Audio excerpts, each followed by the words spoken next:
Welcome, ladies and gentlemen. This is Basil Rathbone inviting you to join me beyond the green door. Today's story is about Morton Gale, a man taking a well-earned vacation in eastern Maine who certainly saw nothing sinister about a little dog who came towards him out of the woods, straight from the land beyond the green door. The dog was a tiny, undernourished mongrel with sad, appealing eyes. He whimpered and barked at Gale, who sat fishing at the edge of a lake, half a mile from his lodge. Gale ignored the animal. He was just content to sit in the warm sunshine, fishing and dreaming.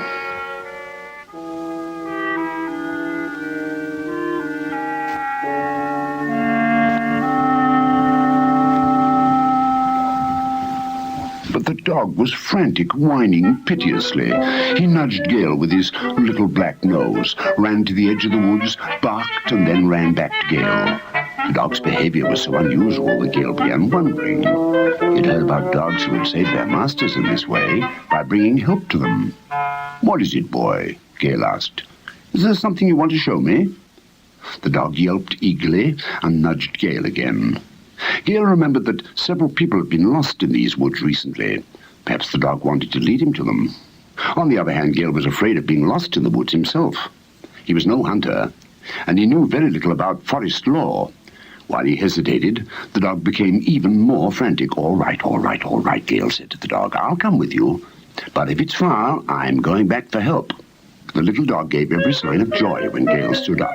He rushed through the woods barking, and Gale followed slowly behind. Gale took careful note of the sun's direction, making sure he could find his way back to the lake.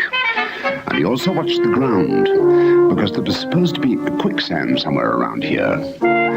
Walking was easy through the great pine forest.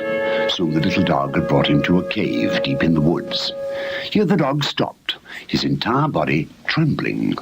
Gale bent down and patted the dog's head. "Easy, boy, easy," he said. "We'll see what's wrong."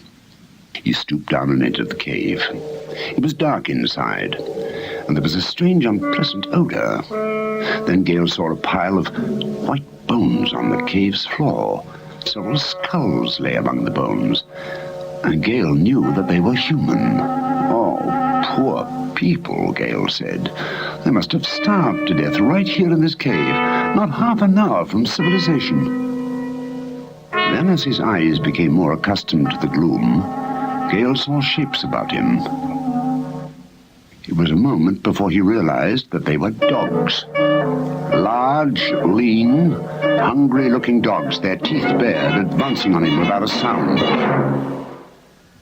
The last thing Gale saw was the cute little mongrel, standing in the entrance of the cave, waiting hungrily.